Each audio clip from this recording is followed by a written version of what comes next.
ahora voy a presentar al penúltimo speaker, que es Rubén Ángel, quien es psicólogo con mención en Psicología Industrial de la Universidad Central de Venezuela. Tiene un MBA del Instituto de Estudios Superiores en Administración IEASA y tiene más de 20 años de experiencia en el mundo de recursos humanos. Actualmente se encuentra en Roche, Chile, como responsable de Personas y Cultura. Él me comentó que su principal rol es ayudar, eso es lo que lo motiva y ese es su propósito, y el título de su charla es Repensar temas a networks y de líderes a habilitadores. Muy bienvenido, Rubén. Muchísimas gracias, un saludo a todos los que estamos conectados esta tarde de invierno acá en Santiago de Chile. A mí particularmente el invierno me gusta, me pega por venir del trópico, pero me gusta, entonces, genial. ¿Cómo estás? Fíjense, voy a comenzar con mi presentación. Sí, cualquier comienza pregunta. proyectando. Pues, sí, voy a empezar con la proyección.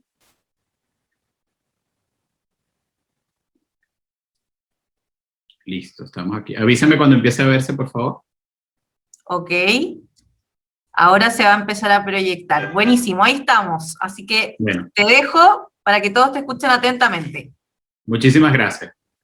Bueno, fíjense, de lo que vamos a hablar esta tarde, que quiero compartir con ustedes, es parte de una experiencia que estamos teniendo en Roche a nivel global, y por supuesto la estamos viviendo acá en Chile, y que básicamente es una reflexión sobre lo que ha sido nuestro viaje de transformación, y que nos desafía a preguntarnos cómo podemos movernos de la fórmula típica que teníamos en relación al concepto de equipos, y repensar un poco esa idea en términos de network, y qué implica y cómo lo estamos viviendo.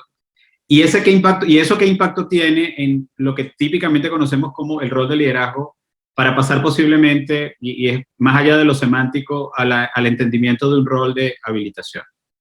Quiero comenzar comentando también qué es Roche. Nosotros somos una empresa dedicada al área de la biotecnología, y esta es nuestra visión permanente, este es como nuestro oráculo. Nosotros hacemos ahora lo que los pacientes van a necesitar en el futuro. Y básicamente a lo que nos dedicamos es justamente a eso, a desarrollar tratamientos para enfermedades complejas, para enfermedades raras, también el diagnóstico de estas enfermedades. Y eso con la finalidad de darle una mejor condición de vida a los pacientes que sufren de este tipo de dificultades. Pero por otro lado, con las palancas que nosotros tenemos en investigación y en nuevos descubrimientos, pues también de alguna manera impactar en lo que es la práctica médica en el mundo. De eso se trata. Para que tengamos una idea, Roche es una compañía biotecnológica suiza, su sede principal está en Basilea. Somos más de 94.000 empleados a nivel del mundo, trabajamos en más de 120 países, y en Chile hoy día somos 286 talentos que se distribuyen entre las distintas unidades de negocio. Tenemos una unidad dedicada al área farmacéutica, una unidad dedicada al área diagnóstica y una unidad dedicada al área de diabetes care. Eso es la compañía el día de hoy. Aquí es importante también entender que nosotros lo que venimos a conversar con ustedes es, dado el viaje de transformación que hemos venido viviendo, en la etapa que estamos hoy, ¿qué implicaciones puede tener pensar en una organización diseñada y basada en networks y equipos autodirigidos? Y cómo eso puede impactar, y está impactando en el día de hoy, el ejercicio de la práctica de liderazgo que tradicionalmente conocemos. ¿Y por qué esto pasa, ¿no? Entonces, yo con esta imagen lo que les quiero ilustrar era un poco el desafío que teníamos y que la compañía comenzó a reflexionar hace 5 o 6 años atrás. Que es un desafío que seguramente muchas empresas de carácter global, del tamaño como lo tiene Roche, se plantearon o se han venido planteando en los últimos tiempos. Cuando tú eres líder, cuando tú tienes el tamaño que tiene esta compañía, en un ambiente como el que se está viviendo hoy día, de más incertidumbre, en un ambiente donde los competidores comienzan a tener unas características distintas a las que tú traías, los competidores se han hecho más flexibles. Por ejemplo, nosotros recordamos, empezaron a ocurrir una serie de hitos interesantes en el mundo de la biotecnología, y uno de ellos es cuando empezamos a ver reestructuraciones, por ejemplo, de gente como Google, como Amazon, y aparecieron unidades de negocio en el mundo biotecnológico en Google, unidades de negocio en el mundo biotecnológico de Amazon. Samsung metida en el mundo de la biotecnología. Entonces eso para nosotros comenzó a llamarnos la atención, porque grandes empresas también del mundo tecnológico incursionando en este quehacer. Pero por otro lado, toda una serie de startups que empezaron a surgir y que no solo empezaron a surgir de manera aislada, sino que se configuraban como especies de ecosistemas donde ganaban velocidad y donde ganaban mucho en agilidad. La pregunta para nosotros fue, ¿qué podemos hacer nosotros de cara a lo que empezó a ocurrir en el mundo para también ganar en agilidad en el futuro? ¿Qué es lo que podemos llegar a hacer? ¿Cómo nos podemos convertir en esa empresa ágil? Y como lo dice la figura, ¿cómo hacemos que este elefante se mueva en la agilidad que estos nuevos competidores y estos nuevos actores están presentando? Esas reflexiones llevaron a la necesidad de repensar el negocio y ahí fue donde comenzó nuestro viaje de transformación, que pasó por distintas etapas, que pasó, por ejemplo, muy claramente todo lo que fue la reflexión sobre cómo ejercemos nosotros el liderazgo y cómo soportamos a los equipos para movernos de una manera más rápida, más ágil, cómo empezamos a quitar una serie de obstáculos y una serie de rituales que nos tenían en una condición de mucha rigidez. Y ese proceso empezamos a vivirlo, como lo decía, hace 4 o 5 años atrás, con implicaciones importantes también, claro que sí, en reestructuraciones, en rediseños de modelos de negocio que han llevado a la empresa que tenemos hoy día, pues acelerando procesos de nuevos desarrollos, acelerando nuevos negocios y posibilidades para el paciente. Para que tengan una idea, nosotros, por ejemplo, para el 2030 tenemos como planteamiento llegar de 3 a 5 veces más pacientes al 50% de costo para la sociedad. Eso es lo que hemos declarado. Y eso requiere una velocidad completamente distinta. En el viaje que estamos hoy, que es de lo que vengo a conversarles, uno de los temas que surge es precisamente cómo podemos organizarnos mejor a la luz de lo que ha revelado el viaje de agilidad. Y sobre esa misma medida aparecen 2 visiones de organización, que es las clásicas visiones con las cuales uno opera. En nuestra mente, por ejemplo, en el diseño típico nuestro, todavía existe jerárquicamente la figura de un líder, debajo del cual hay otros líderes, y debajo del cual hay un grupo de personas, y así mucha gente tiene todavía en mente que esa es la forma de operar. Pero la realidad nos viene mostrando cada vez más, y sobre todo cuando hemos empoderado y cuando hemos creado unas condiciones basadas en la agilidad para movernos más rápido, la realidad nos muestra que esa forma de organización no representa realmente como la gente está operando el día de hoy. Posiblemente la imagen del lado derecho es la que más se asemeja a la forma real a cómo estamos operando. Una organización en la cual las estructuras de jerarquía comienzan a tener una configuración completamente distinta, donde el empoderamiento implica que hay personas que toman decisiones en otro nivel o que influencian decisiones, que hay grupos que se crean de manera espontánea, otros que se disuelven, y así vamos como tratando de entender. Pero esto es solo en el mundo de las ideas. La pregunta que nosotros nos hicimos fue, ¿cómo podemos saber más qué significa estar organizados en red y cómo es la red de Roche? Entonces decidimos el año pasado, en julio del año pasado, llevar a cabo un estudio para entender de qué se trataba esto, meterle ciencia, meterle matemática para entender qué nos salía. ¿Por qué? Bueno, porque lo que sí nos estaba diciendo la investigación, lo que nos estaban diciendo muchos modelos basados en esto, era que las redes se estaban convirtiendo en la nueva manera de generar valor. Les voy a mostrar este ejemplo. Esta es, perdonen que esta lámina no la pude traducir porque es la lámina original. Esta es la red, por ejemplo, de General Motors.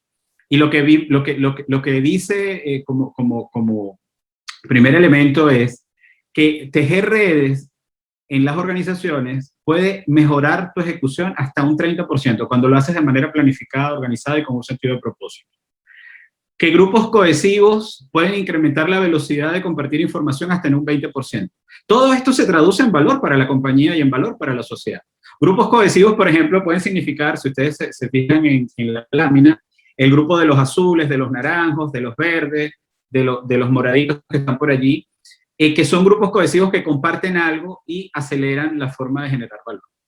Y por último, que ahí fue donde también nos hicimos la pregunta con la investigación que les comentaba antes, los puntitos amarillos que son los puentes, los que conectan, ¿quiénes son los que le dan arquitectura y que le dan conexión a todo el sistema? ¿Y qué podemos aprender de ellos? Porque lo que vemos es que estas personas son las que generalmente incrementan el conocimiento, la posibilidad de generación de insights y de conectar distintos grupos hasta en un 25%. Esto es lo que hemos aprendido del modelo de General Motors. Nos revisamos mucha literatura, hay muchísimo elemento por conocer ahí, porque se ha generado mucho conocimiento sobre esto gracias a las nuevas tecnologías. Nos buscamos un partner, hicimos nuestro estudio. ¿Qué fue lo que conseguimos? Bueno, hicimos este estudio para una partecita de la compañía. Ya le decía, nosotros somos 94.000 personas aproximadamente, pero el foco aquí fueron aproximadamente 8.000 trabajadores, un poquito menos, de los cuales participaron cerca de 7.000. 90% del grupo de lo que llamamos Pharma International, que es la parte comercial del negocio de Pharma. Y lo que empezamos a ver fue, a preguntarle a la gente fue, mire, si usted tuviese que seleccionar las personas con las cuales usted conecta para recibir ayuda, energizarse, recibir conocimiento técnico, para pedir consejo, ¿a quién usted ubica en la compañía que le pueda ayudar a eso? Esa fue básicamente la estructura de la encuesta, por supuesto mucho más larga, con muchos más ítems de los cuales voy a destacar como lo más importante que conseguimos allí. Primer resultado. Esta fue la red que descubrimos. Lo primero que encontramos fue una red, aquí está mapeada Pharma International, digamos, por países, y lo primero que conseguimos fue una red altamente fraccionada, que interactúa fundamentalmente dentro de cada país, pero que poco interactúa fuera del país. O sea, 95% de las conexiones se establecen en cada localidad y solo 5 ocurren fuera de cada localidad. Entonces, ahí la pregunta nuestra era, bueno, el mundo de oportunidad que tenemos para interactuar, para intercambiar información, para intercambiar conocimiento, es súper potente. Luego, lo otro que salió acá, que fue también tremendamente interesante, porque inmediatamente la gente se volteó a ver, quizás no se puede distinguir mucho en la lámina, pero en la parte superior, ese grupito de países de puntitos negros que están ahí es LATAM. LATAM apareció como la zona o la región del mundo más interconectada entre los países. Y todo el mundo empezó a preguntar qué era lo que pasaba en LATAM, y bueno, tuvimos que responder un poco de hipótesis con relación a qué pasaba en LATAM, que la conectividad es tan particular, ¿no? Entonces, bueno, hay gente que dice, bueno, es el idioma, ¿no? Pero hay una serie de hipótesis sobre eso. Yo particularmente tengo una. Las crisis que han vivido nuestros países nos han obligado a pedir ayuda y a recibir ayuda, en general, en nuestro proceso histórico más reciente, los últimos 50, 60 años. Somos países que permanentemente tenemos que ayudarnos. Esa fue una. Pero bueno, entre esas otras, muchas interesantes que pueden también ayudarnos a entender qué es lo que podemos capitalizar de ello. ¿Qué otra cosa aprendimos? Una variable interesante tiene que ver con, no se trata del número de conexiones, porque la gente cuando piensa en network, inmediatamente piensa en cuántas conexiones tiene, cuántos amigos tienes en LinkedIn, cuántos amigos tienes en Facebook. No se trata del número, se trata de buscar la correcta colaboración con las correctas conexiones necesarias para un propósito, ¿sí? Entonces, hay un punto, y de hecho la investigación así lo sugiere, hay un punto a partir del cual el exceso de conexiones le juega en contra a la potencia de la red. Y aquí hay un ejemplo concreto. Vamos a comparar dos países, España y Nueva Zelanda. Fíjense, cada barrita de los gráficos es una persona, ¿sí? Y el número de nominaciones significa cuántas personas del propio país o de otros países pusieron a esa persona como un contacto potente. Fíjense que en España hay una persona que tiene 120 nominaciones. Cada color dentro de la barra es los distintos temas para los cuales esta persona es buscada. La mediana de nominaciones fue en España de 50 nominaciones. Fíjense ahora Nueva Zelanda. En Nueva Zelanda, la mediana es de 5 nominaciones y la persona que más recibió 25 nominaciones. Cuando comparamos la calidad o el tipo de conexión, dense en cuenta que en España el 98% de todas las conexiones son internas, dentro del propio país. Pero fíjense que en el caso de Nueva Zelanda, el hecho de mejor sobrecargar su colaboración o mejor administrarla, mejor manejarla, le permite tener un 25% de conexiones externas, que es lo que genera valor, ¿sí? Entonces, el punto de entender cuál es el peso real, cuál es la conexión efectiva, la que genera valor, ayuda también a la priorización de actividades, que es otro derivado clave para manejar una network. No se trata solo de juntarse, se trata de priorizar recursos, tiempo y propósito. Siguiente hallazgo. Lo que llamamos flujo de talentos. Es un nuevo punto de partida en la vinculación de los talentos con la compañía. Aprendimos que muchas personas ya comenzaron a operar de una manera donde ellos deciden, tienen la libertad de elegir dónde pueden generar mayor impacto sobre la base de sus habilidades, sobre la base de lo que tienen como propósito y sobre la base de lo que quieren para su desarrollo. Y ya estamos viendo en la organización espacios en los cuales la gente está saliendo, o sea, de sus descripciones de cargo. Si tú le preguntas a muchos empleados de la compañía qué tanto de su descripción de cargo hacen hoy, en muchas áreas de la compañía, pues eso es solo un documento que tiende ya a ser casi que letra muerta, porque la cantidad de espacios con periodos de tiempo que además pueden ser largos o cortos, indistintamente, pues cada vez son mayores.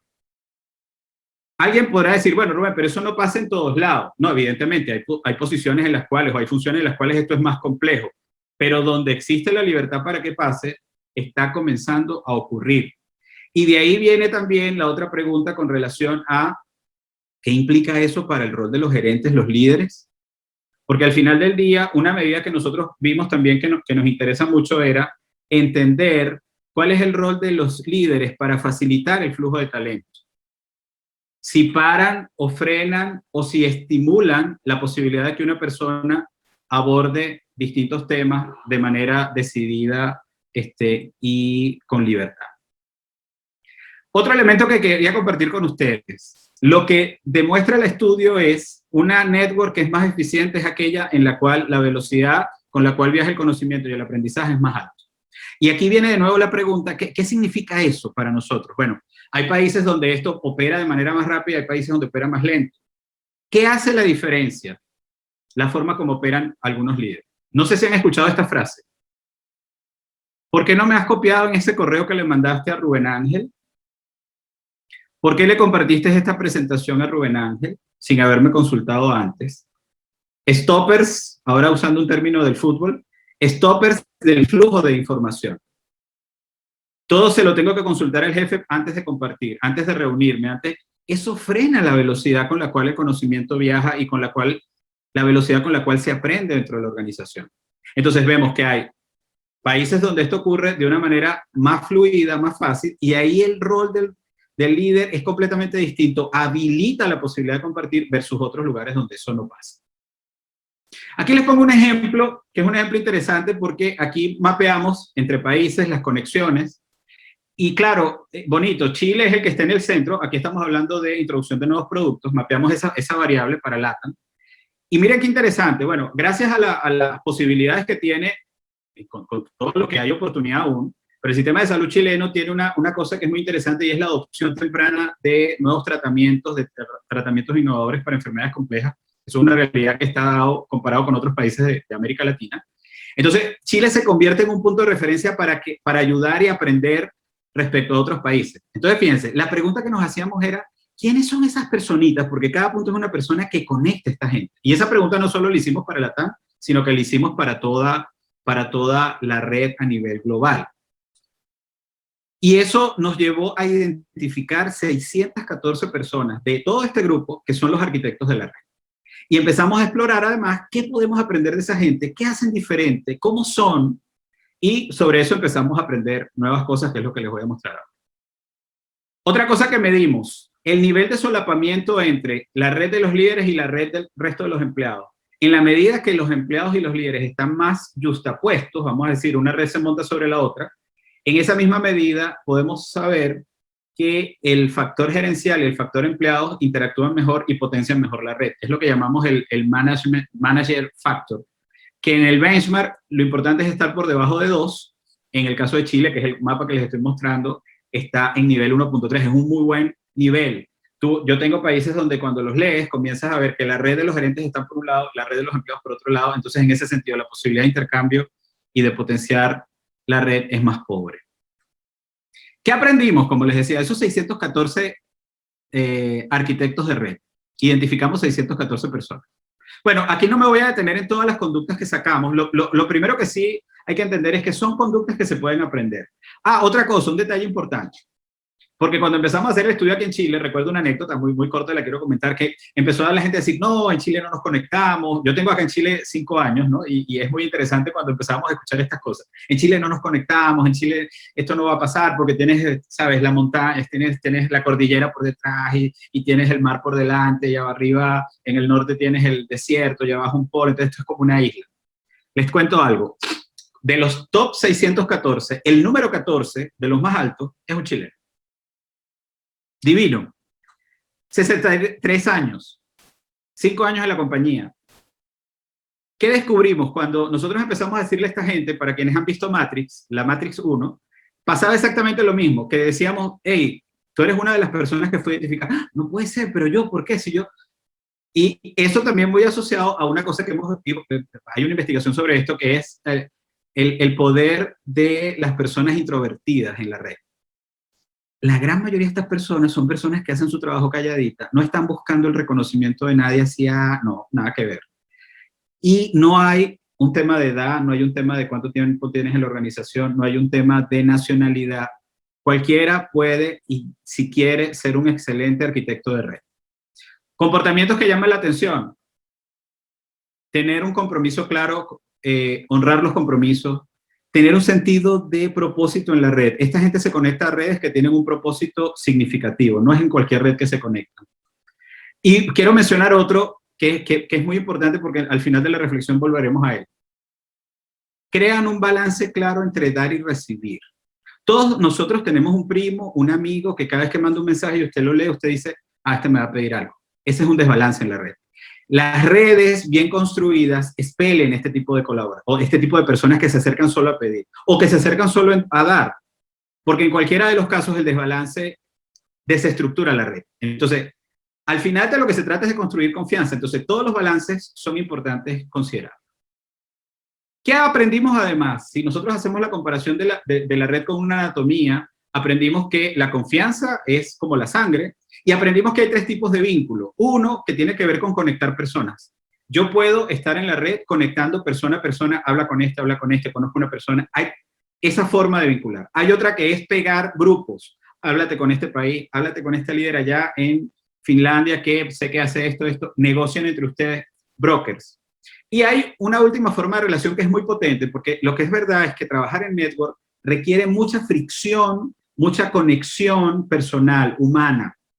Y eso requiere entonces que hayan como fuentes de energía, de manera que en algún momento tú lo que des es energizar, inspirar, motivar, reconectar con la gente, mantener el entusiasmo alto. Entonces, descubrimos que este tipo de vínculos es tremendamente potente para mantener la red activa.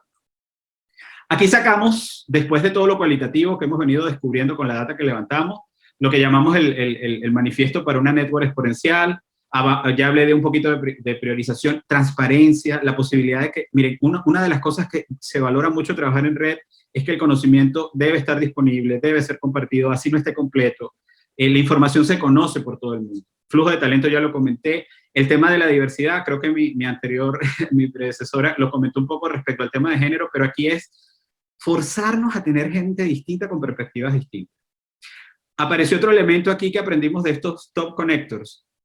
Poner primero el nosotros, después el yo, para basarnos en similitudes, no resolverlo porque yo lo resuelvo, preguntar, pedir ayuda, copiar con orgullo, aprender del otro, porque no tiene que ver conmigo, tiene que ver con el nosotros. Y aprendimos también que cuando el proceso está iniciándose, el reconocimiento y los incentivos pueden ayudar, pero en los top 614, este es un tema que no es de mucho interés. ¿Qué estamos experimentando para acelerar este proceso de adopción? Bueno, hemos hecho varios experimentos, les voy a comentar muy rápidamente dónde vamos. Experimentos de conexión, por ejemplo, ahorita acabamos de terminar un experimento para conectar países de África con países de Europa Central para acelerar procesos de innovación. Los 2 grupos de países, los 2 equipos humanos que se han estado juntando, aprendiendo mucho el uno del otro. No es que uno es más que el otro, sino que estamos en un proceso real de colaboración. El experimento ha sido bellísimo y queremos replicarlo en otras partes del mundo. Aprendizaje, como ya les decía, todo lo que estamos aprendiendo de estos 614 top arquitectos de red es maravilloso, es una locura, es fascinante verlos actuar y digamos, estamos como tratando de sacar más. Enseñan lo que ustedes hacen sin tener una descripción de cargo y por sus propias motivaciones. De ellos, hicimos una pregunta: ¿quién se quiere convertir en mentor de red para, digamos, dispersar esto de una manera distinta? No es un rol. Entonces, ahí nos movimos, estamos creando un programa de mentoría en ayuda a otros a navegar en la red, es lo que estamos lanzando para finales de julio. Y por último, en Chile, también decirles que hemos sido referencia porque hicimos un experimento, no solo para quedarnos mirando adentro, sino cómo es el impacto, qué pasa cuando tú lees tu red de stakeholders externos y de clientes. Cómo poder aprender a manejar esa red. Ahí con el apoyo de la empresa que nos estuvo ayudando en esto, que es Innovisor, es una empresa danesa, pudimos mapear y descubrir una serie de cosas solo les dejo acá un comentario más. Por ejemplo, de una hipótesis que tú siempre tienes, los equipos más efectivos en terreno son los equipos que tienen mejor conexión interna con la compañía, porque se apalancan en una manera de generar la red y buscan ayuda de manera distinta respecto a aquellos que tienen peor performance. Entonces, lo bonito de esto es demostrarlo matemáticamente, graficarlo y entender cuál es la cualidad de esa relación, que es el otro elemento que estamos tratando como de profundizar después de esto. ¿Qué implica esto para esto que llamamos ser líderes? Bueno, yo les comento muy rápido. Yo creo que esa idea, por ejemplo, cuando eres director, gerente de un área, esa cosa de la sensación de que eres el que va adelante como el líder, creo que empieza a desdibujarse. Por ejemplo, para nosotros, una cosa que ha sido clave es soltar el control. Invitar a la gente, eliminar rituales que implican control. Por ejemplo, les pongo un caso claro. Nosotros teníamos unas presentaciones anuales 2 veces al año para entender cómo iba el negocio. Todos los equipos, finanzas, mercadeo, acceso, trabajando durante 3 semanas para hacer 2 presentaciones. 108,000 slides se producían en esta compañía con ese fin.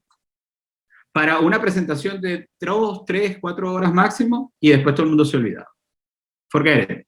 La compañía decidió eliminar eso. Ahora conversemos nada más. Y dedica tu tiempo a aquello que genera impacto. Decisiones. Las decisiones van a ser tomadas en aquel lugar de la compañía donde realmente se genera valor a la decisión. Roles fijos. En la medida de lo posible, olvídalo. No hay posibilidad en un mundo complejo de tener roles fijos. No la hay. Yo entiendo, hay temas legales, pero eso cada vez es más difícil. Lo mismo pasa con las estructuras. Cada vez estructuras más flexibles que faciliten la colaboración y la autogestión. En eso es que estamos en este momento. Por supuesto, uno suena bonito, por supuesto que hay gente que le ha costado, hay gente que ha dicho yo no puedo vivir en ese modelo, hay gente que se ha ido, pero hay mucha gente, la mayoría de la gente, es lo bonito de lo humano, se ha entusiasmado en un ejercicio de mayor libertad y mayor responsabilidad por la carrera y por la manera como quiere impactar el mundo desde la compañía. Solo para ir cerrando, ¿cómo puede impactarnos esto? Algunas preguntas que quiero dejar acá, se las dejo para que las tomen.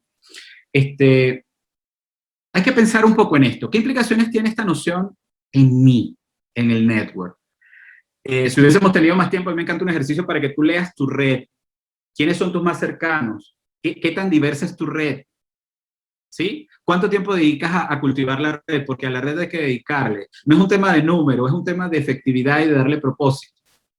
Preguntarse a uno, ¿por qué la gente conecta conmigo? ¿Por qué la gente me busca? Si es que me busca. ¿Cómo está mi balance entre dar, recibir? Y yo agrego otro que es pedir ayuda. A quien le cuesta pedir ayuda, le va a costar navegar en la red. Le va a costar porque en la red tú vives con tu vulnerabilidad sin problema, basado en otro principio que es importante tenerlo en cuenta. Una organización que también protege en base a generar seguridad psicológica, que tú puedas ser lo que quieres ser, que tú puedas decir, con esto no puedo y eso no te genera una condena. ¿Cómo podría el network ayudarme a lograr ese propósito en mi vida? ¿Puede ayudar la network a crear tu propósito de vida? Posiblemente. ¿Cómo podría la network ayudarme a generar mayor bienestar para mí y para mi equipo? ¿Cómo podría este trabajo en network ayudarme a cambiar la forma de gestionar a nuestras personas? Y aquí cierro con una de mis series favoritas, con una de mis trilogías favoritas. ¿Cuál escoges? Para quienes vieron la película, la 1 de Matrix, la pastilla roja o la pastilla azul. Yo particularmente creo que va cada vez más el mundo a moverse en redes, que no va a ser una opción en algún momento y que nos tocará aprender a navegar y a gestionar y apoyar y a fomentar el trabajo diseñado en redes. Ahí lo dejo. Con esto termino mi presentación. Muchas gracias, Rubén. Oye, qué interesante el estudio y los experimentos que han estado haciendo, los datos que nos mostraste.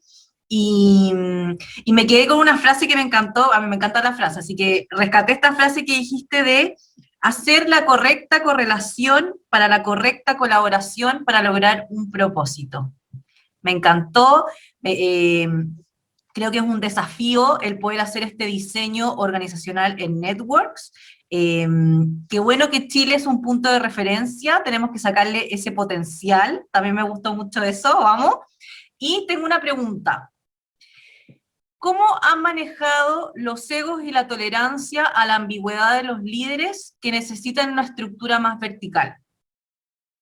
Qué buena pregunta. Fíjate, nosotros hemos dedicado tiempo en ayudar a los líderes porque este no es un tema que se asume y se asimila, sobre todo para quienes venimos de una forma de educación, para que teníamos un sueño de vivir en una organización teniendo poder, control, decidiendo, ¿no?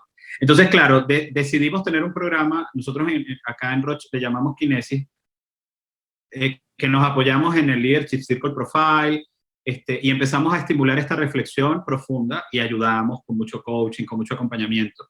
E invitamos a la gente, mira, esta es una oportunidad para venir y para asumir una nueva forma de operar, pero necesitamos que sea esta la forma de operar, porque si no, esos equipos con excelentes ideas, esos talentos no van a poder florecer. Entonces, lo que nos pasó realmente es que mucha gente, yo podría decir, mucha gente ha estado transitando en ese viaje a bajarle al ego, me encanta la pregunta, a vivir con la ambigüedad, a vivir, por ejemplo, a mí me pasa a veces, yo estoy en un equipo en el cual quien lo dirige es una persona que en la estructura administrativa me reporta, pero es mi jefe, quien me lleva, no sé si me explico. Y al principio me daba como, pero ya después tú dices, no, vamos. Y tú tienes que soportar que eso pase. Entonces, ahora también ha pasado que hay gente que no ha podido, hay gente, yo recuerdo en una oportunidad en uno de estos programas, porque yo facilito el programa, en un país X, que no voy a mencionar obviamente, pero que la persona en el programa dijo, gente, yo no puedo vivir en España así. O sea, yo soy para roles, sí soy para jerarquía, yo no voy a poder con esto. Y la persona se fue de la empresa. O sea, hay gente que no ha podido, porque también hay modelos que no van con tu mindset. Y es súper bueno que tú tengas la madurez para decirlo y para operar, porque si no se te va a hacer muy difícil operar. Igual para un empleado que no tenga un rol de liderazgo, o sea, donde tú bueno, decide tú cómo quieres aportar. Eso pasa por una autogestión que implica, bueno, ¿dónde yo puedo aportar más? ¿Qué decido? Ayer yo estaba con un equipo que ¿quién va a hacer qué? Eso es una pregunta a veces para mucha gente difícil, porque lo típico es que alguien te diga qué vas a hacer. No, aquí, dime tú, ¿dónde quieres aportar? Y la gente se va anotando. Y ahí vamos, traccionando. Confíen en la gente. Yo creo, confíen en la maravilla del ser humano, que cuando tú das libertad responsable, la gente va a responder. Ese es como nuestro corolario. Buenísimo. Muchas gracias, Rubén. La gente quedó contenta. Uno de los comentarios dijeron, Rubén es una máquina. Así que muchas gracias por tu presentación. Un fuerte abrazo. Espero volver a verte en otra oportunidad. Que sí. Muchas gracias. Chao, que estés bien. Bye.